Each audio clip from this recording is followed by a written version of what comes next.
Rachel Hayes watched the battle footage for the third time that day. Explosions filled the screen as Drantine warships exchanged fire with Voreth cruisers over a barren moon. She sat in her small office aboard Crossroads Station, far from the fighting, her job simple enough. Document everything. Report back to Earth. Stay neutral. The footage showed the same thing every battle report showed. Ships firing, ships exploding, debris floating through space. The war between the Drantine Collective and the Voreth Empire had been going on for 847 standard cycles. That translated to roughly 900 Earth years. Nobody questioned it anymore. The war just was. Rachel paused the footage and leaned back in her chair. Something felt wrong. She had been a journalist before joining the diplomatic corps. Her instincts still worked the same way. Look for patterns. Find what does not fit. She pulled up the casualty reports from the last 50 battles. The numbers appeared on her secondary screen in neat columns. Her eyes scanned the data. Then she saw it. The casualties were almost identical. Battle after battle, year after year, the death counts varied by less than 5%. That should not be possible. War was chaos. Real war had unpredictable death tolls. A knock on her door interrupted her thoughts. Ambassador Trent Wilson entered without waiting for permission. He was her superior, a career diplomat who had worked with alien species for 20 years. "Rachel, I need your monthly report by tomorrow," he said. She turned to face him. "Ambassador, have you ever noticed anything strange about the Drantine-Voreth War?" Wilson frowned. "Strange how?" "The casualty numbers, they're too consistent."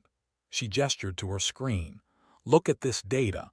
Every major engagement results in nearly identical losses." Wilson glanced at the screen but did not seem interested. "Wars can have patterns, Rachel. Maybe their tactics have stabilized over the centuries. For 900 years, she pulled up more files. And look at this. The territorial boundaries have barely moved in 200 years. They fight constantly, but nobody gains ground. Does that make sense to you?" The ambassador's expression hardened. "Your job is to observe and document, not to analyze strategic implications. Leave military assessments to the experts." "I'm just asking questions." "Then stop." Wilson's tone left no room for argument.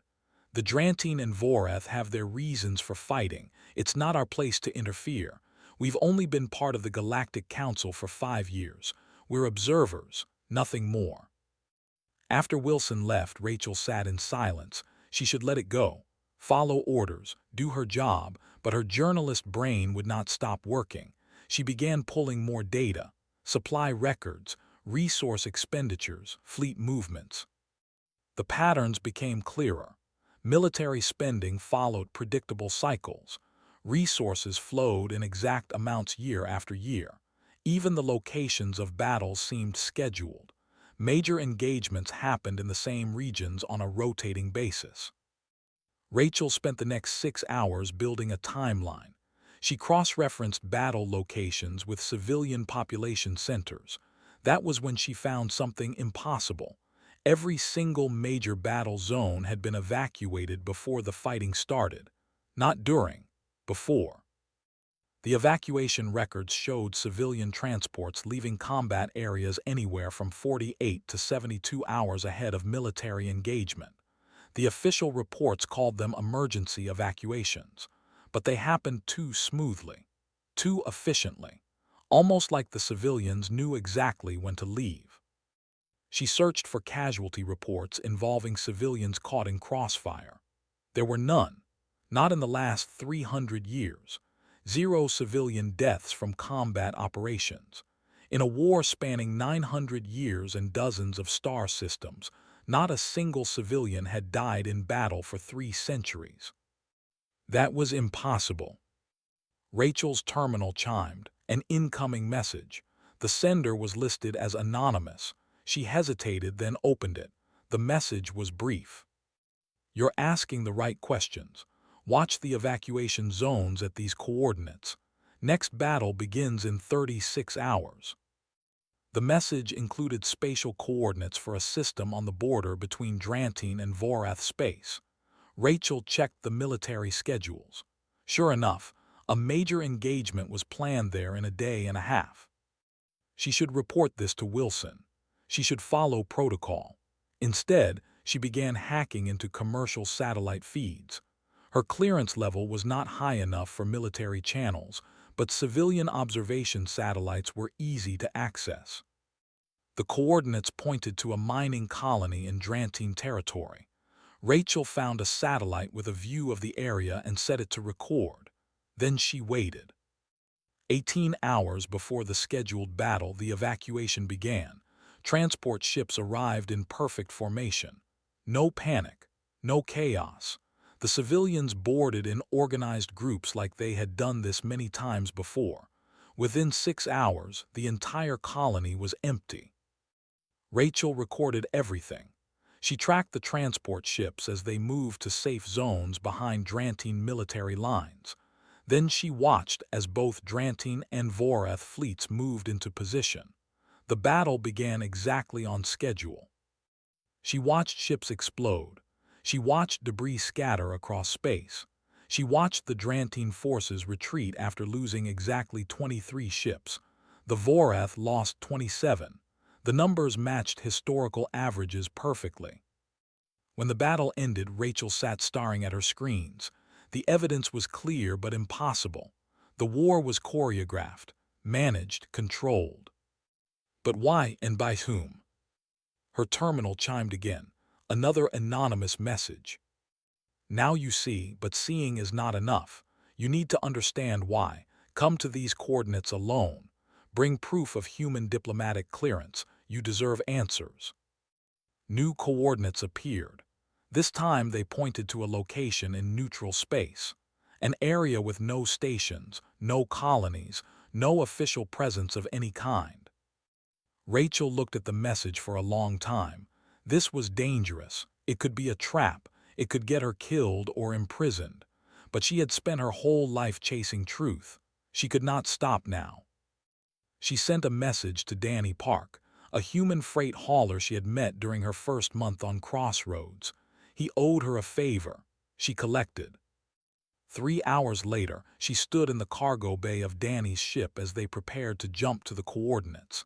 She had no idea what she would find there, but she knew one thing for certain. The war was a lie, and she was going to prove it. Danny Park's freighter smelled like machine oil and recycled air. Rachel sat in the co-pilot seat as they approached the coordinates from the anonymous message. Stars stretched past the viewport as they dropped out of faster-than-light travel. "You sure about this?" Danny asked. He was young for a freight captain, maybe 30, with the kind of relaxed attitude that came from years of dealing with alien customs officials. "No," Rachel admitted, "but I need to know what's out here." The scanner showed nothing at first. Empty space. No stations. No ships. Then Danny adjusted the frequency and something appeared, a structure, medium-sized, hidden from standard detection. "Well, that's new," Danny said. "Should I hail them?" Before Rachel could answer, her console lit up with an incoming transmission. "Human vessel, you are cleared for docking. Base 7. Come alone, Rachel Hayes." Danny looked at her. "They know your name. That's either really good or really bad." Rachel grabbed her data pad containing all her research. "Keep the engines warm. If I'm not back in 2 hours, leave without me and get this information to Ambassador Wilson." The docking bay was clean and well-maintained. As Rachel stepped off Danny's ship, she found herself facing a welcoming committee. 2 Drantine officers in full military dress. 2 Vorath officers wearing their distinctive armor. They stood together without any sign of hostility. A Drantine commander stepped forward. His name tag read West. "Welcome to Forward Operations, Rachel Hayes. We've been watching your investigation with great interest." Forward Operations. Rachel looked around the bay. "This isn't on any official registry." "No," said a Vorath officer named Lorne. "It wouldn't be. This station doesn't officially exist." They led her through corridors that looked like any military installation. Personnel from both species worked side by side. Some were playing cards in a recreation room. Others shared meals in a cafeteria. Nobody seemed to care that they were supposed to be enemies. West brought Rachel to a conference room. A large display covered one wall showing tactical maps of Drantine and Voreth territory. "Please, sit. We owe you an explanation."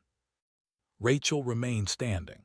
"Start with why a Drantine and Voreth command center exists in neutral space."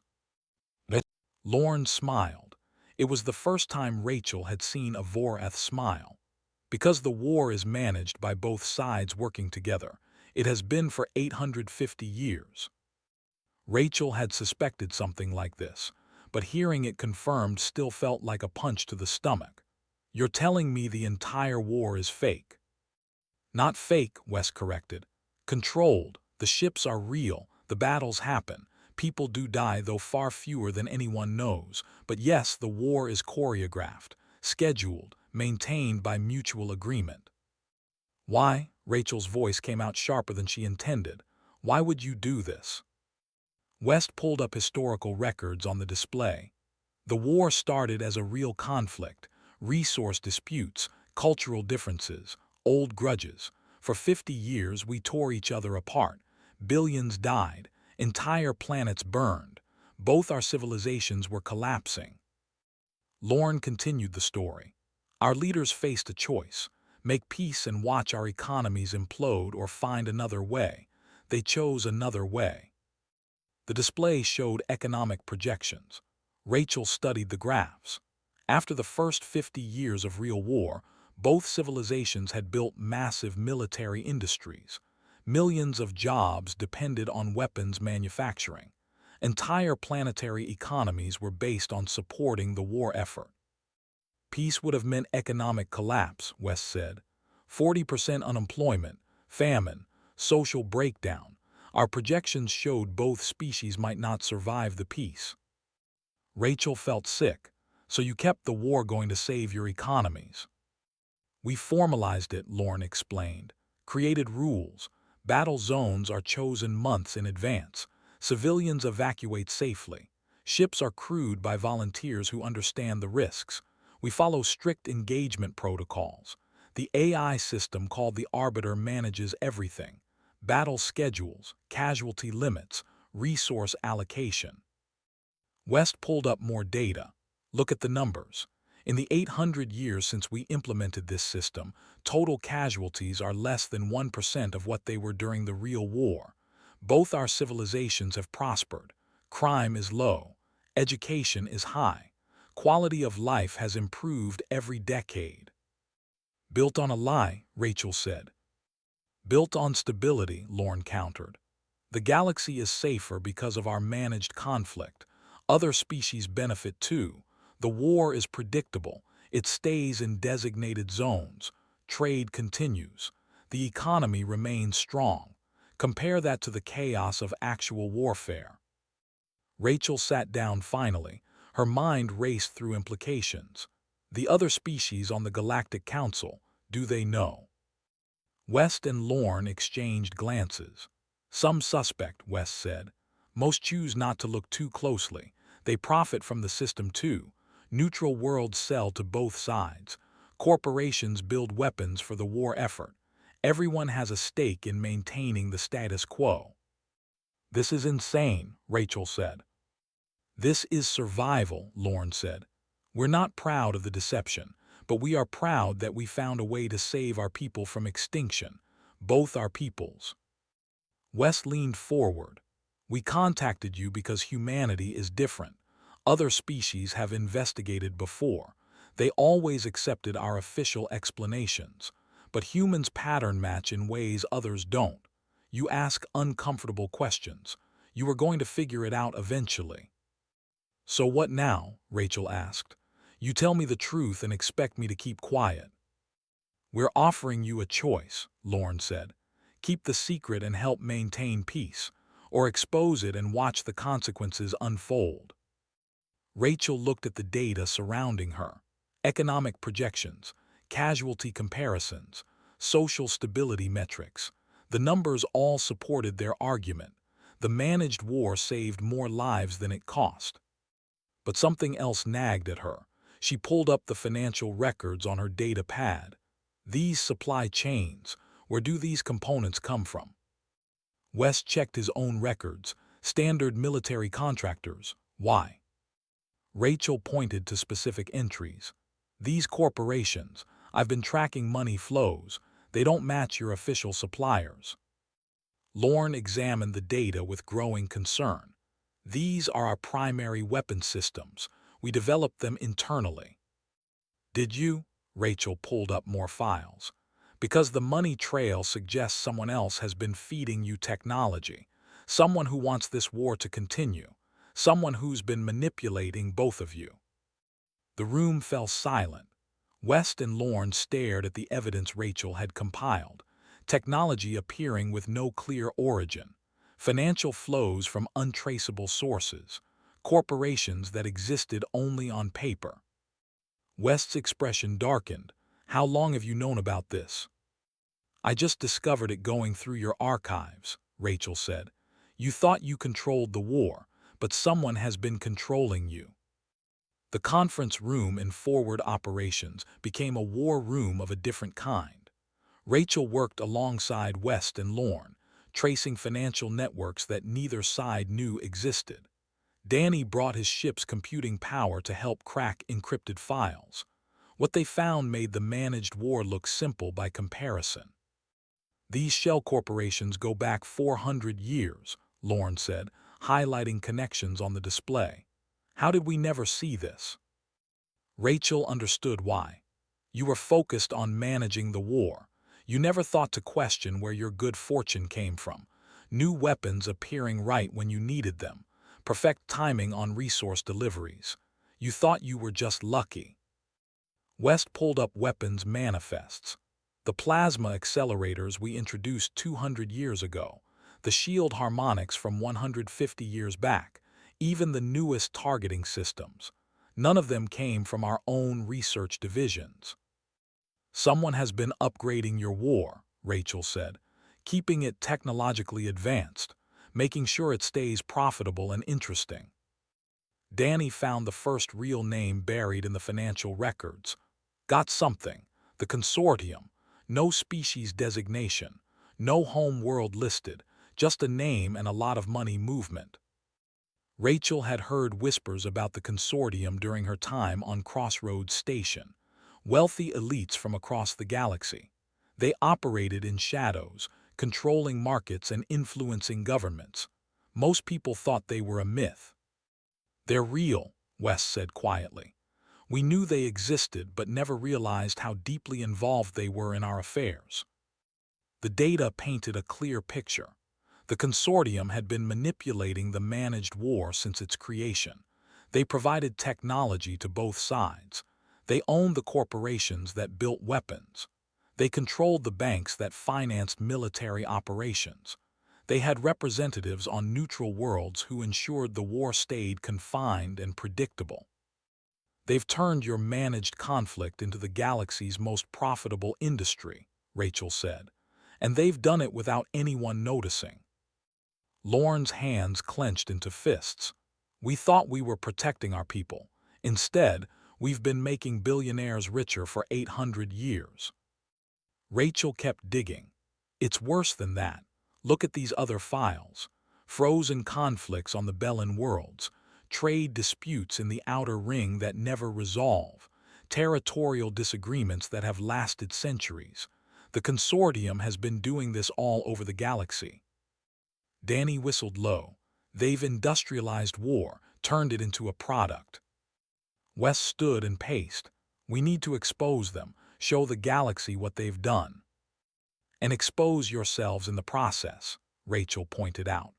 The moment you reveal the consortium's manipulation, you have to reveal the managed war. Both truths come out together. Lorne nodded slowly.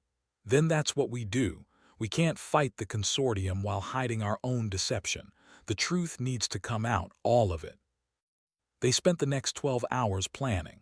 Rachel would broadcast evidence to the entire galaxy during a Galactic Council session. West and Lorne would prepare their governments for the revelation. Danny would ensure escape routes stayed open. But the consortium was watching. Rachel was crossing a corridor back to Danny's ship when the first assassination attempt happened. A maintenance drone suddenly changed course and accelerated toward her. Danny yanked her aside at the last second. The drone smashed into the wall, spraying components everywhere. "That wasn't a malfunction," Danny said, helping her up. Alarms blared throughout the station. West's voice came over the communication system. "Security breach. Consortium agents are inside the station. All personnel to defensive positions." Rachel and Danny ran for the docking bay. Behind them, weapons fire echoed through the corridors. The consortium had sleeper agents inside forward operations, people who had been waiting years for activation. They reached Danny's ship as explosions rocked the station. Lorne was already there, wounded but alive. "West is holding them off. He gave me these." She handed Rachel a set of data chips. "Everything we found, all the evidence, get it to the Galactic Council." Danny fired up the engines. "What about West?" "He knows the mission matters more than any of us," Lorne said. "Go now." The ship launched as parts of forward operations began venting atmosphere. Rachel watched through the viewport as the station that had held 850 years of secrets tore itself apart. Some explosions came from weapons fire. Others looked deliberate. West was destroying evidence that could compromise the mission. Danny pushed the ship hard toward Council space. "They'll be tracking us. Every jump point will have ships waiting." Rachel studied the navigation charts. "Then we don't use jump points. How much fuel do we have for conventional travel?" "Enough to get within communication range of Crossroads Station," Danny said. "But it'll take 3 days." "Then that's what we do." Those 3 days were the longest of Rachel's life. They kept to empty space, avoiding shipping lanes and monitoring stations. Consortium ships searched for them, but the galaxy was vast. 3 people in one small freighter could disappear if they were careful enough. Rachel used the time to organize the evidence. She built a presentation that would be impossible to ignore. Hard data, financial records, communications between consortium members, proof of 800 years of manipulation. On the 3rd day, they entered communication range of Crossroads Station. Rachel learned that the Galactic Council had called an emergency session. The topic was humanity. The consortium had convinced council members that humans were a threat to galactic stability. They wanted Earth's observer status revoked. "Perfect timing," Rachel said. "They've given us the perfect stage." Danny looked worried. "You realize this is suicide. The moment you broadcast, every species in the galaxy will want you dead. Some for revealing the managed war, others for exposing the consortium. You'll have no friends left." Rachel thought about Ambassador Wilson's warnings, about staying neutral, about not interfering. She thought about the billions of people across the galaxy who had no idea they were being manipulated. "Maybe having no friends is better than living with a lie," she said. Danny began broadcasting their signal toward Crossroads Station. "Your funeral. I'm just the pilot." Rachel smiled despite the fear in her stomach. "If we're lucky, it'll be everyone's funeral. The consortium won't go down quietly." The emergency council session was starting. Billions would be watching across the galaxy. Rachel took a deep breath and prepared to destroy the comfortable lies that held civilization together. She wondered if the truth would set them free or burn everything down. The Galactic Council chamber held representatives from 47 species.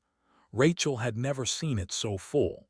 The emergency session broadcast live to billions across the galaxy. Ambassador Wilson stood at the human delegation podium, defending Earth's observer status against accusations she did not fully understand yet. Rachel sat in Danny's ship 3,000 kilometers away, watching the feed while uploading her override codes. Danny had helped her hack into Crossroads Station's broadcast system. When she activated the codes, every screen in the galaxy showing the council session would show her instead. "Last chance to back out," Danny said. "Say the word and we jump to the edge of the galaxy, find some quiet planet and retire." Rachel looked at the data chips containing all the evidence. 800 years of lies compressed into crystal storage. "You know I can't do that." A consortium representative named Haven stood to address the council. He was Trellin, a species known for diplomatic skill. "Humanity has been among us for only 5 years. In that time, they have shown disturbing tendencies, questioning established norms, investigating matters beyond their authority. Today, we present evidence that human diplomatic personnel have engaged in espionage against council members." Video footage appeared on the main display. It showed Rachel meeting with West and Lorne on forward operations. The footage was edited to make it look like a secret military conspiracy. Wilson's face went pale.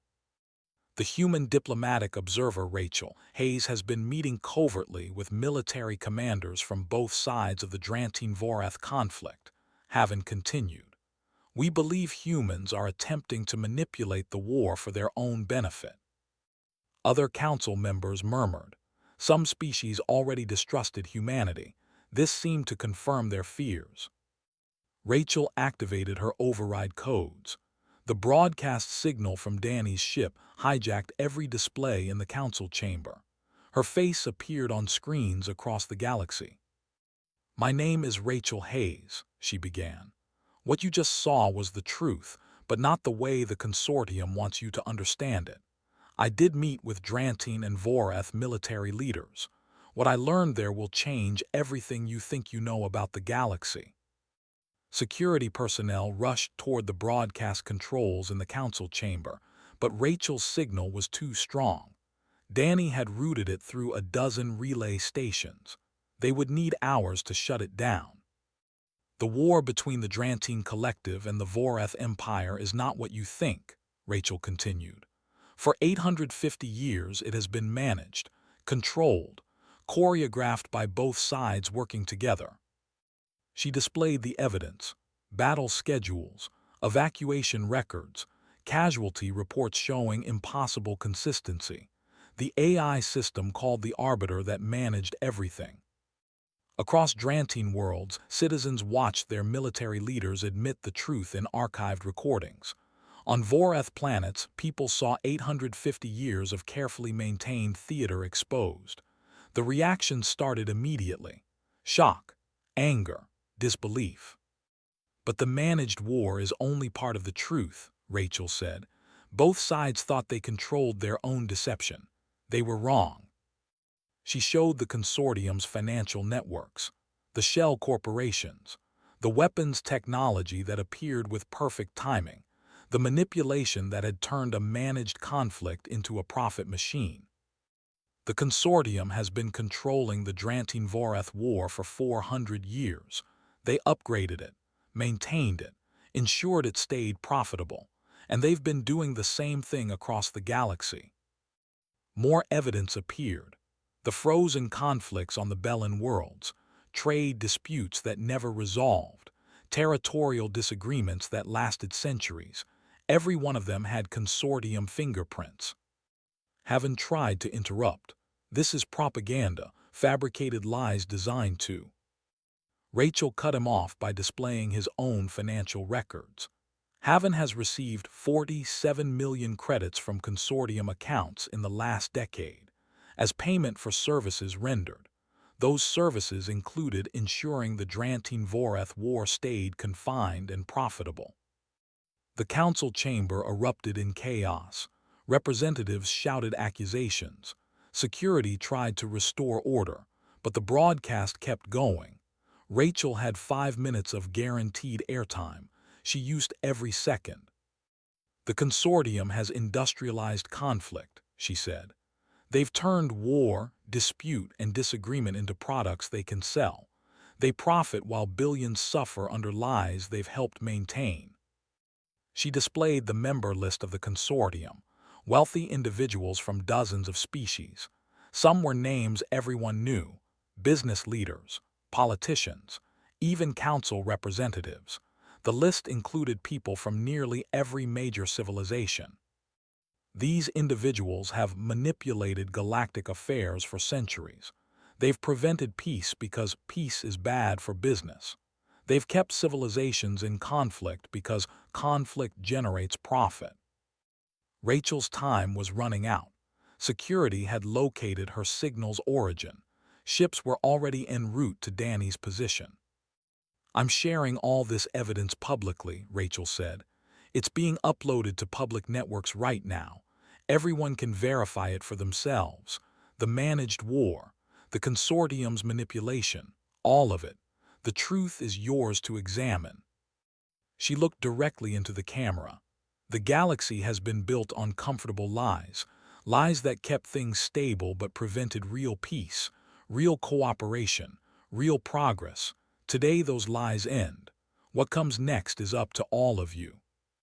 The broadcast cut out as Danny initiated their jump sequence. Consortium ships dropped out of faster-than-light travel around them, but Danny's reflexes were faster. They jumped away just as weapons fire crossed their previous position. "Where to now?" Danny asked. Rachel slumped in her seat, exhausted. "Anywhere they won't find us, at least for a while." She pulled up news feeds from across the galaxy.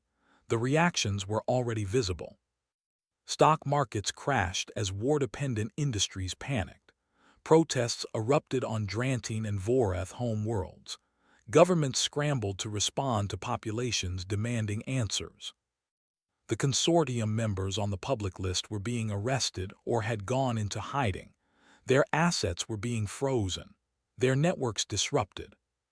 But the chaos worried Rachel more than the positive responses. Some species blamed humanity for destabilizing the galaxy. Others called for Rachel's arrest.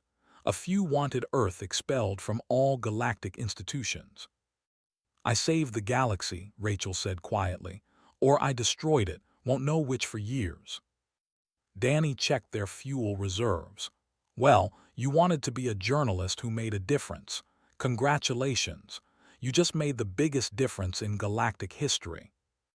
Rachel watched the news feeds showing riots, celebrations, and confusion in equal measure.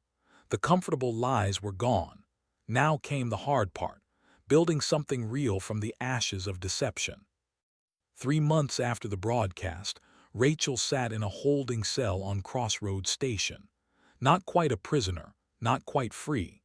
Her status remained undefined while the galaxy figured out what to do with her. The chaos had been worse than anyone predicted. Within 2 weeks of the revelation, the Drantine Voreth managed war officially ended. Neither side could maintain the pretense after the truth came out, but the economic consequences hit immediately. Rachel watched news feeds from her cell. Unemployment on Drantine worlds reached 38% as military industries shut down. Voreth faced similar numbers. Planets that had built entire economies around supporting the war effort collapsed into recession. Neutral worlds that profited from selling to both sides faced their own economic crashes. Some blamed Rachel for the suffering. Protesters carried signs with her face crossed out. Politicians gave speeches about the damage caused by human interference. A few species called for Earth's complete expulsion from galactic affairs. Others praised her courage. Young people especially seemed to embrace the truth. They organized demonstrations demanding transparency from their governments. They wanted to build something better than the system of lies their parents accepted. Ambassador Wilson visited her cell regularly. Today he brought news.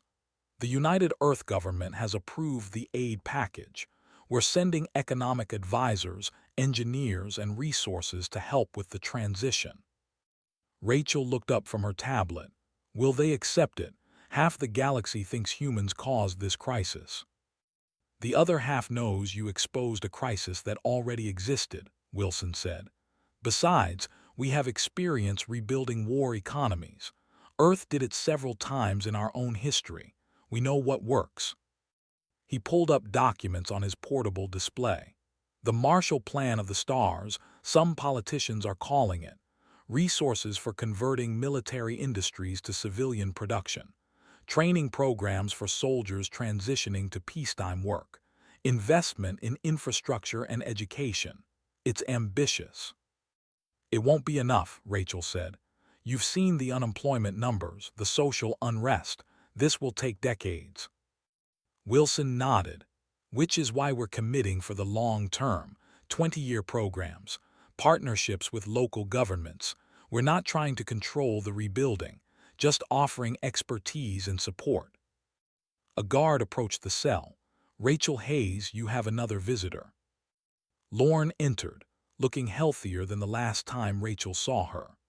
The Voreth strategic director had survived the destruction of forward operations and was now part of her government's transition team.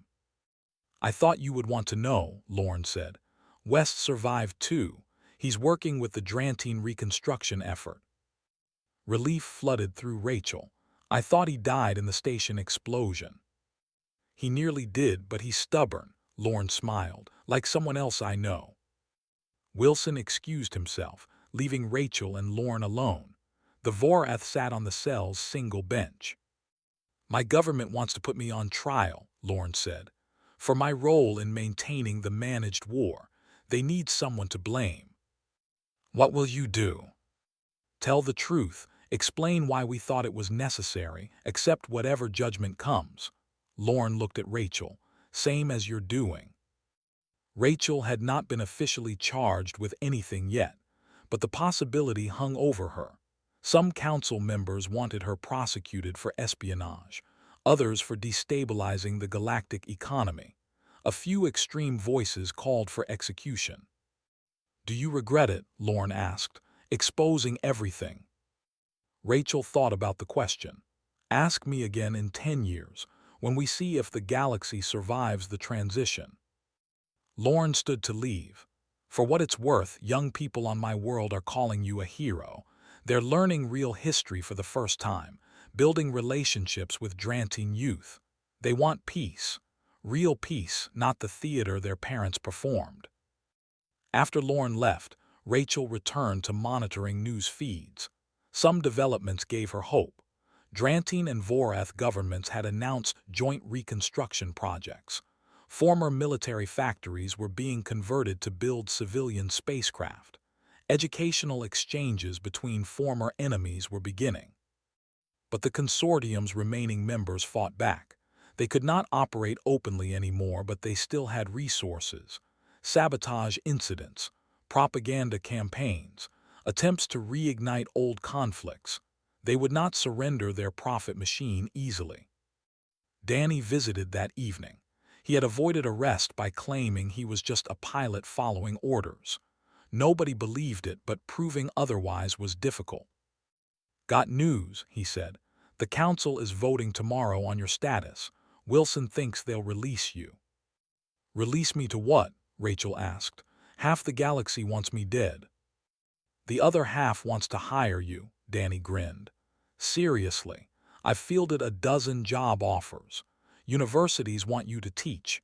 Media companies want to interview you. 3 different governments want you to investigate their own systems for consortium influence. Rachel had not thought about what came next. She had been so focused on exposing the truth that the aftermath seemed like someone else's problem. The Galactic Council is creating something new, Danny continued. A Truth and Reconciliation Commission. They want you to lead it. Investigate other conflicts that might be manufactured. Help species transition from deception to honesty. They want me to do to others what I did to the Drantine and Voreth. More like help others do it themselves, with less chaos, hopefully. Rachel considered the offer. It made sense in a way. The galaxy needed someone who understood how to find hidden truths, someone who would not accept comfortable lies, someone stubborn enough to keep pushing despite opposition. But it also meant years of more conflict, more exposures, more economic disruptions, more people blaming her for destroying their comfortable stability. "What do you think I should do?" she asked Danny. He shrugged. "I think you already know. You've never been good at walking away from a story. This is the biggest story in galactic history, multiple chapters still unwritten." The next day, the Galactic Council voted on her status. The result was narrow but clear. They released her from detention with a formal reprimand for exceeding her authority. The reprimand meant nothing. Everyone knew it was political theater. More importantly, they offered her the position leading the Truth and Reconciliation Commission. Full authority to investigate suspected consortium manipulation across the galaxy. Protection from prosecution for her work. Resources to do the job properly. Rachel accepted. 5 years after the broadcast that changed everything, Rachel stood on the observation deck of a transport ship approaching the Drantine-Voreth border region. The view outside showed something that would have been impossible before. A joint colony. Drantine and Voreth citizens living together, building together, working together. The colony was called New Beginning. Rachel had suggested the name herself when they asked her opinion. Now it housed 50,000 people from both species. Farmers, engineers, teachers, artists, all doing something their grandparents would have thought impossible, living in peace. Rachel had spent the last 5 years traveling the galaxy with the Truth and Reconciliation Commission. They had investigated 17 separate conflicts that showed signs of consortium manipulation.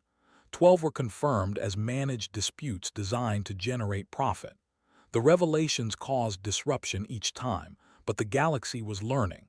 Transitions were smoother now, less chaotic. The commission had also tracked down most of the remaining consortium leadership. Some faced trial. Others fled to remote systems and tried to rebuild their networks, but their power was broken. The galaxy was watching now. The comfortable lies were harder to maintain. Danny met her at the spaceport. His freight company had expanded dramatically. He now ran the largest civilian shipping operation in 3 sectors. His ships carried reconstruction materials, educational supplies, and medical equipment instead of weapons. "You look tired," he said as they walked toward his vehicle. "I am tired," Rachel admitted, "but the work isn't done yet." They drove through the colony. Rachel saw Drantine and Voreth children playing together in parks, mixed-species families shopping at markets, a school where both languages were taught equally. It was not perfect. There were still tensions. Old prejudices did not disappear in 5 years, but it was real, honest, built on truth instead of deception. The colony's administrative center held a gathering in Rachel's honor. She had tried to decline, but West and Lorne insisted.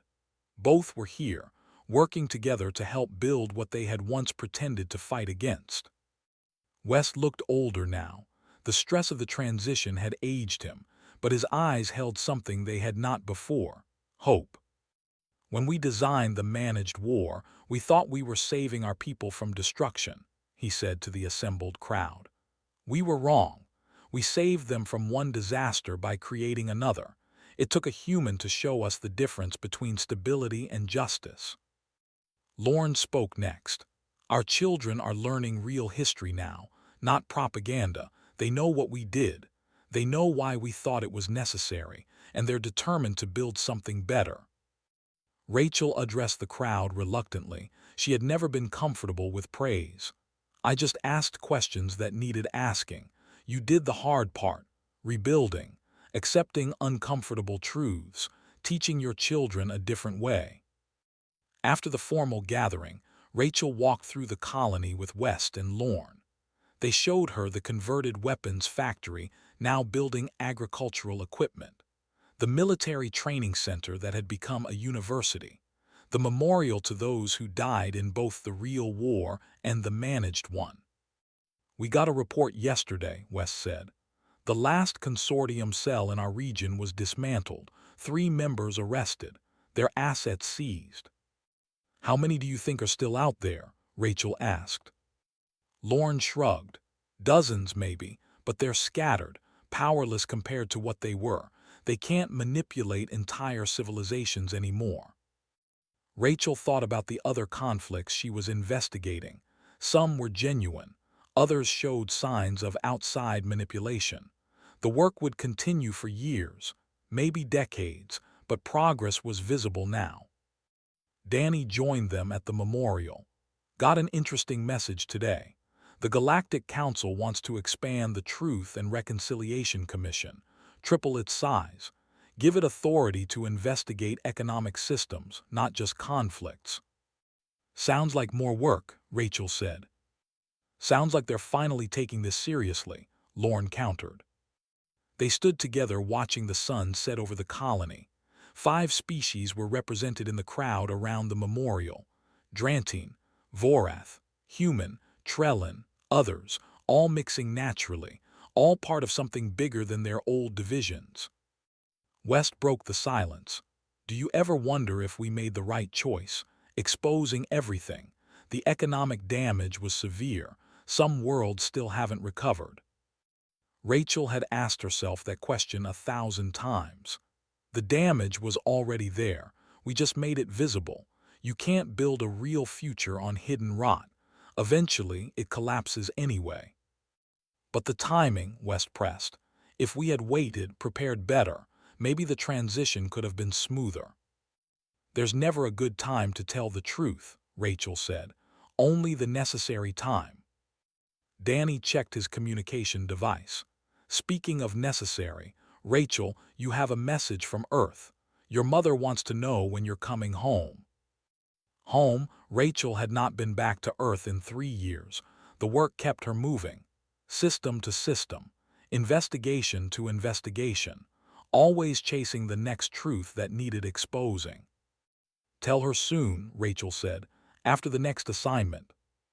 But even as she said it, she knew soon might mean months. The galaxy was full of comfortable lies waiting to be challenged. Systems built on deception that needed exposing. People deserving truth instead of manipulation. Lorne smiled knowingly. You're never going to stop, are you? Would you, Rachel asked, if you knew what we know, that the galaxy can be better if someone keeps asking hard questions? West put his hand on her shoulder. Just remember to rest sometimes. Even truth-seekers need sleep. That night, Rachel stood alone on the observation deck of Danny's ship. They would leave for the next investigation tomorrow. Another frozen conflict that might be manufactured. Another chance to help a civilization break free from hidden manipulation. She thought about her old life as a journalist on Earth, chasing local stories, exposing small corruptions, never imagining she would end up here, exposing lies that shaped the galaxy. The work was exhausting, often thankless, sometimes dangerous, but watching Drantine and Vorath children play together in a colony called New Beginning made it worthwhile. The war had been a lie, the truth had been painful, but the peace being built now was real, imperfect, messy, honest. And that made all the difference.